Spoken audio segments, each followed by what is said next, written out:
हम अक्सर जाने अनजाने बच्चों के सामने या किसी से बात करते हुए कहते रहते हैं ये स्लो है, ये पढ़ने में वीक है, मैथ्स में इसका दिमाग नहीं चलता, ज्यादा ब्राइट नहीं है, जो कि वो बच्चा भी सुन रहा होता है। बच्चा उस समय बहस नहीं करता, वो बस सुनता है और सबकॉन्शियसली एक्सेप्ट करने लगता है। ये हमारी कैजुअल बातें बच्चों के लिए कैजुअल नहीं होती और ये बातें उनकी बिलीफ बन जाती है और उनका दिमाग इन्हें सच मान लेता है।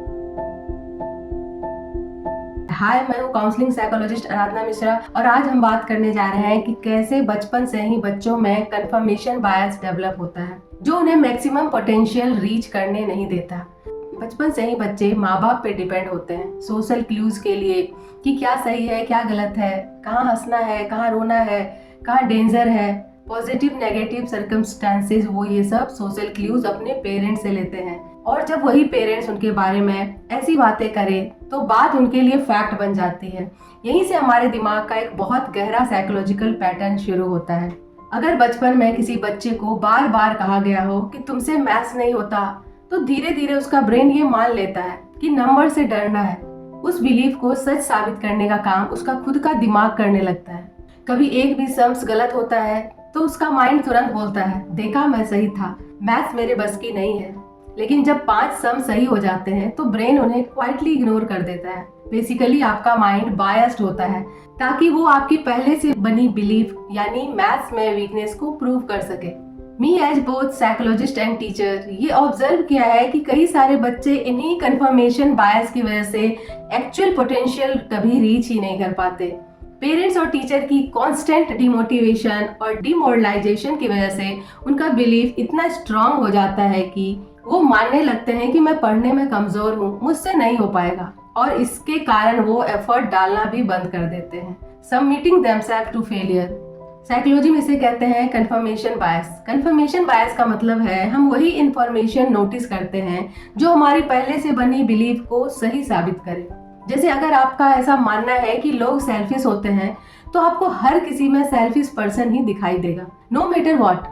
अगर आपको कोई जेन्युइनली केयरिंग और जेनरस व्यक्ति मिलेगा जो आपकी रेगुलरली हेल्प करता हो तो पहले तो आपका दिमाग उसे धुतकार देगा, रजिस्टर ही नहीं करेगा या फिर उसे एक्सेप्शन कह के जस्टिफाई करेगा, पर वो आपके बिलीफ को चैलेंज नहीं करेगा अनटिल आपने क्रिटिकल थिंकिंग डेवलप कर लिया हो। ब्रेन का हमारे बिलीफ को चैलेंज ना करने का रीजन है कन्वीनियंस। अपने बिलीफ के अगेंस्ट जाना मेंटली टैक्सिंग होता है, इसलिए अपने री एस्टेब्लिश्ड बायस पर चलना कन्वीनियंट होता है। ये ब्रेन का शॉर्टकट है जिससे वो एनर्जी बचाता है। बच्चे क्लीन स्लेट की तरह होते हैं, उनके कोई प्री कंसीव्ड नोशन नहीं होते। वो बायसेस, फियर्स और इमोशंस अपने पेरेंट्स के सोशल क्यूज से पिक करते हैं और सीखते हैं।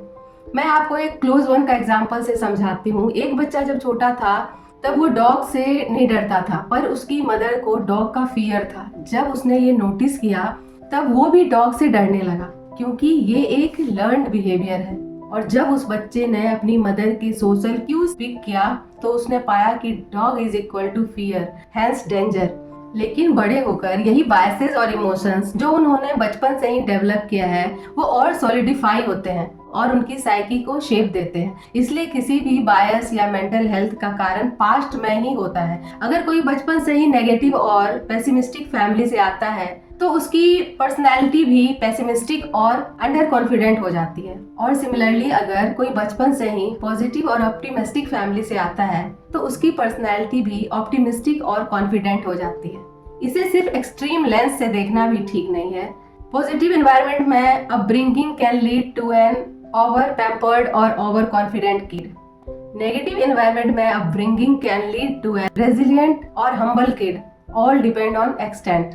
अगर किसी का ऐसा मानना है कि पैसा कमाना ही बहुत मुश्किल है तो अपॉर्चुनिटीज उसे रिस्क लगेंगे। अगर किसी ने मान लिया है कि मेरे साथ ही हमेशा गलत होता है तो उसका फोकस सिर्फ प्रॉब्लम पर चला जाएगा ना कि उसके सॉल्यूशन पे, resulting in the pessimistic victim mindset. धीरे धीरे माइंड वही देखने लगता है जो वो पहले से मान चुका होता है और यहीं से जन्म लेता है एक और साइकोलॉजिकल पैटर्न, लर्न्ड हेल्पलेसनेस।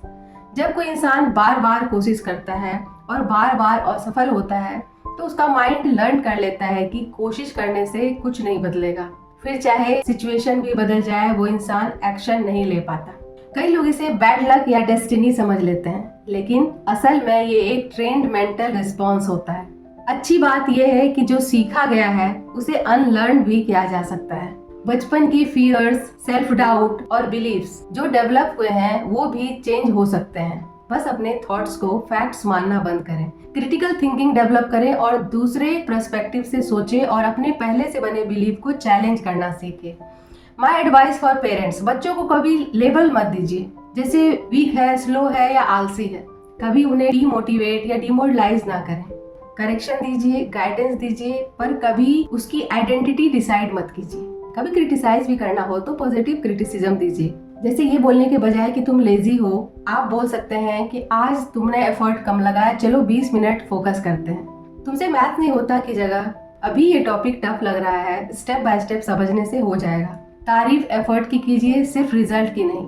कई बार बच्चे ही खुद पे डाउट करते हैं, कहते हैं कि ये कॉन्सेप्ट बहुत कॉम्प्लिकेटेड है, मुझसे नहीं होगा। तब टीचर या पेरेंट्स को बच्चों को समझाना चाहिए कि खुद के बारे में नेगेटिव ना बोले और उन्हें पॉजिटिवली मोटिवेट करें कि कुछ भी मुश्किल नहीं होता, प्रैक्टिस करने से आसान लगने लगता है। और ऐसे करते करते उनके माइंड में मैथ्स या पढ़ाई का डर खत्म किया जा सकता है। बच्चों को बताइए कि गलती करना फेलियर नहीं, लर्निंग का हिस्सा है। हर गलती दिमाग को थोड़ा और स्ट्रॉन्ग बनाती है। पूरे चैप्टर एक साथ नहीं, छोटे छोटे हिस्से में बांटकर पढ़ाएं। छोटे गोल पूरे होते हैं तो कॉन्फिडेंस अपने आप बढ़ता है। बच्चों को रोज खुद से ये बोलना सिखाएं, मैं सीख सकता हूँ, मैं धीरे धीरे बेहतर हो रहा हूँ। अगर आपने भी कभी अपने अंदर या अपने बच्चों की बातों में कभी बायस देखा है तो कमेंट्स में आप अपने एक्सपीरियंस शेयर करें।